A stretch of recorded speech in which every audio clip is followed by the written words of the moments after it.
ನನ್ನ ಹೆಸರು ಅರ್ಷಿತಾ, 9ನೇ ತರಗತಿ, ಕರ್ನಾಟಕ ಪಬ್ಲಿಕ್ ಸ್ಕೂಲಲ್ಲಿ ಓದುತ್ತಿದ್ದೇನೆ. ಇದು ಸೈನ್ಸ್ ಪಾರ್ಕಿನಲ್ಲಿರುವ ಉಪಕರಣದ ಹೆಸರು ಮೇಲೇರುವ ಉಪಾಯ. ನಮಗಿಂತ ಭಾರ ಇರುವ ವಸ್ತುಗಳನ್ನು ಮೇಲೆತ್ತಲು ಸಾಧ್ಯ, ಆದರೆ ನಮ್ಮನ್ನು ನಾವೇ ಎತ್ತಿಕೊಳ್ಳಲು ಸಾಧ್ಯವಿಲ್ಲ. ಇದರ ರಾಟೆಗಳ ಸಹಾಯದಿಂದ ನಮ್ಮನ್ನು ನಾವು ಮೇಲೆತ್ತಿಕೊಳ್ಳಬಹುದು. ಇಂದಿನ ಕಾಲದಲ್ಲಿ ಇದನ್ನು ಬಾವಿಯಲ್ಲಿ ನೀರು ಸೇದುವಿಕೆ ವಿಧಾನದಲ್ಲಿ ಬಳಸುತ್ತಿದ್ದರು.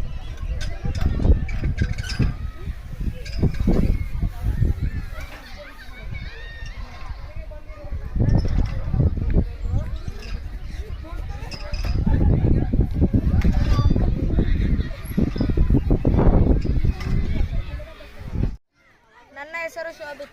ಈ ಉಪಕರಣದ ಹೆಸರು ದ್ವಿಶಂಕು. ಸಾಮಾನ್ಯವಾಗಿ ಎಲ್ಲ ವಸ್ತುಗಳು ಗುರುತ್ವಾಕರ್ಷಣ ಬಲದಿಂದಾಗಿ ದಿಬ್ಬದಿಂದ ತಗ್ಗಿಗೆ ಹೋಗಲು ಸಾಧ್ಯವಾಗುತ್ತದೆ. ಆದರೆ ಇದರ ರಚನೆಯಿಂದಾಗಿ ಇದು ತಗ್ಗಿನಿಂದ ಮೇಲೆ ಬರುತ್ತದೆ.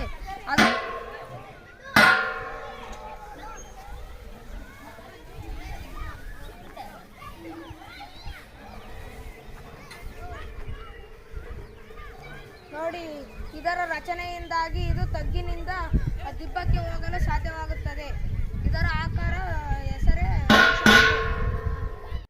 ನನ್ನ ಹೆಸರು ದಿವ್ಯಾ, 9ನೇ ತರಗತಿಯಲ್ಲಿ ಓದುತ್ತಿದ್ದೇನೆ. KPS ನಡಿಹಳ್ಳಿ. ಮೆಲುದನಿಯ ತಟ್ಟೆಗಳು. ಇವು ಪರವಲಯದ ಆಕಾರದ ತಟ್ಟೆಗಳು. ಅವುಗಳ ನಾಭಿ ಕೇಂದ್ರದಲ್ಲಿ ಲೋಹದ ಬಳೆಯನ್ನು ಇರಿಸಲಾಗಿದೆ.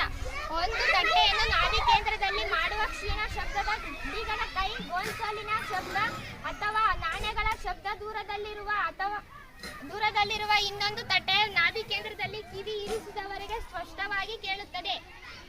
ಒಂದು ತಟ್ಟೆಯ ನಾಭಿ ಕೇಂದ್ರದಿಂದ ಹೊರಟ ಶಬ್ದದ ತರಂಗಗಳು ತಟ್ಟೆಯಿಂದ ಪ್ರತಿಫಲಿತವಾಗಿ ದೂರದ ಇನ್ನೊಂದು ತಟ್ಟೆಯನ್ನು ತಲುಪುತ್ತವೆ. ಅಲ್ಲಿ ಮತ್ತೊಮ್ಮೆ ಪ್ರತಿಫಲಿತವಾಗಿ ಆ ತಟ್ಟೆಯನ್ನು ನಾಭಿ ಕೇಂದ್ರದಲ್ಲಿ ಕೇಂದ್ರೀಕೃತವಾಗುತ್ತದೆ. ಅಲ್ಲಿ ಕಿವಿ ಇರಿಸಿದವರೆಗೆ ಸ್ಪಷ್ಟವಾದ ಶಬ್ದ ಕೇಳುತ್ತದೆ.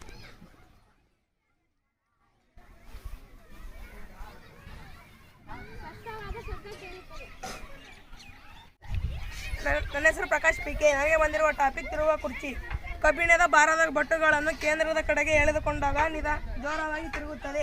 ಇವುಗಳನ್ನು ಹಿಂದಕ್ಕೆ ಸರಿಸಿದಾಗ ನಿಧಾನವಾಗಿ ಚಲಿಸುತ್ತದೆ. ಇದನ್ನು ಕೋನೀಯ ಸಂವೇಗ ಎಂದು ಕರೆಯುತ್ತಾರೆ.